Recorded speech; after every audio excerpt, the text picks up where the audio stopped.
Bonjour à toi chers spectateurs, et aujourd'hui parlons du troisième volet de la saga Cars, réalisé cette fois-ci par Brian Fee. L'histoire, alors que Flash McQueen semble complètement dépassé par l'arrivée de nouveaux coureurs utilisant les nouvelles technologies dans des courses, il va avoir un accident et cela va l'obliger à se mettre en pré-retraite, disons. De là, il va devoir se remettre en cause s'il espère pouvoir continuer à courir sur les circuits du monde. Bon, Cars, on va pas se voiler la face, c'est quand même la saga la moins intéressante que Pixar nous ait offert depuis pas mal de temps. C'est une des seules en plus qu'ils ont voulu absolument poursuivre parce qu'en fait à la base c'était une idée de John Lasseter. Et vu que John Lasseter, c'est un petit peu le papa de Toy Story, on lui a laissé un petit peu le champ libre, on lui a dit vas-y continue, fais ton délire. Ça a donné lieu à un premier film qui était vraiment bien. Moi personnellement j'ai un grand attachement pour le premier film. Le deuxième était un peu barré parce que le film d'espionnage sur fond de course, c'était un peu bizarre. Et en fait, là, on revient aux origines, on revient clairement au premier film, on retrouve l'esprit du premier long métrage. Certains diront plagiat du premier film, on est plutôt sur un décalque proche du copier-coller foiré. Mais l'idée est là et ça donne lieu à un troisième long métrage qui est plutôt intéressant.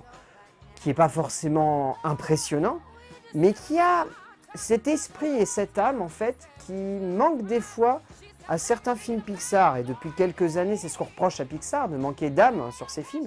Et c'est un truc qu'on ne peut pas reprocher à Cars. Ok, d'accord. Le Cars 3, c'est pas le top de l'inventivité. Mais il a une âme, il a un esprit. Et à partir de là, je le trouve attachant, ce Cars 3. Tout simplement. En termes d'écriture, alors là ça va être encore une fois compliqué parce que chez Pixar ils s'y mettent au moins 6. Donc là c'est écrit par Bob Peterson, Brian Fee, Mike Rich, Ewan Podell, Ben Quinn, Kiel Murray et Jonathan E. Stewart qui se sont tous mêlés pour créer cette histoire qui n'est pas forcément le point fort du film en termes de pure narration.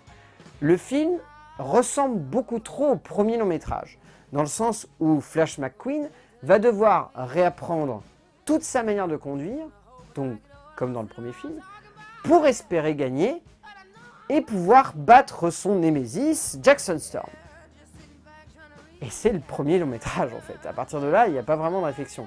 Ce qui est intéressant en fait dans ce scénario, c'est toutes les intentions sous-jacentes à l'écriture.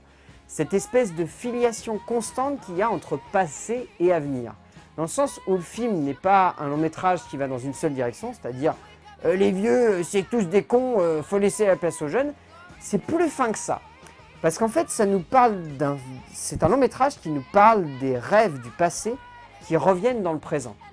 C'est un film également qui nous parle du fait qu'une personne du passé peut apprendre d'une personne du présent, mais que la personne du présent doit accepter cette personne du passé pour pouvoir aller de l'avant et comprendre l'avenir. Ce qui est quand même très profond aujourd'hui dans une société où on a tendance à dire les vieux c'est les vieux, place aux jeunes. Dire aux jeunes qu'avant tout, il faut saisir nos ancêtres pour pouvoir apprendre de leurs erreurs, mais pas seulement pour avancer, c'est quand même une filiation très forte que propose le film. Et à partir de là, on se dit, Cars 3, c'est peut-être pas si con que ça. Ok, l'histoire, elle est simpliste, mais toutes ces thématiques, tout ce regard sur la transmission, toute cette filiation qu'il y a entre je deviens le personnage qui m'a construit, ça prend aux tripes. Puis comme on me l'avait prévenu, je m'y attendais pas au retournement final. Et ce retournement final, sans trop vous en dire, il est assez dingue. Et ça montre que même si des fois il y a un manque d'inventivité chez Pixar, ces mecs-là savent écrire. Et ce dernier quart d'heure, c'est une très belle manière de réécrire l'histoire qui s'est mise en place et de réinterpréter tout le mythe du premier long métrage. En termes de mise en scène, Brian Fee, il se débrouille très bien. Il est dans la pure filiation de John Lasseter, en sachant qu'il avait déjà bossé sur Cars 2 comme co-réalisateur. Là, il se débrouille très bien. Il y a un très joli travail de scénographie. Les textures, une nouvelle fois, on est impressionné par le réalisme et la puissance de certains graphismes du film. En termes vraiment de pure mise en scène, il n'y a pas forcément de grosse inventivité ou de grande générosité. C'est dans la pure filiation de ce qu'a fait John Lasseter sur les deux précédents. Il y a un très joli jeu de mise en scène sans pour autant que ça soit hallucinant où on se dit waouh, là de ce plan là il y a une putain de réflexion. C'est juste bien mis en scène. C'est assez intelligent pour réussir à faire ressortir les thématiques abordées dans l'écriture. c'est pas non plus flamboyant, c'est simplement bon, et ça réussit à nous intriguer là où on s'attend un petit peu sur Cars 3, à voir simplement un Pixar générique en fait. C'est-à-dire que, je sais pas, il y a cette espèce de filiation maintenant où en gros le Pixar de l'été il est moyen et le Pixar de décembre il est hyper inventif. Genre là, il nous balance Cars 3 et à Noël on va avoir Coco. C'est assez intriguant. Bon après ça donne des trucs, voilà, c'est pas toujours réussi, mais l'idée est là. Au niveau du casting vocal en français, il y a quand même de sacrées voix. Guillaume Canet reprend Flash McQueen de manière très bien. Il est vraiment bon dans ce personnage-là, il a vraiment réussi à capter quelque chose. Gilles Lelouch dans le rôle de Martin est fun, genre vraiment fun. C'est la première fois qu'il le fait, il ne l'avait pas fait dans les précédents films.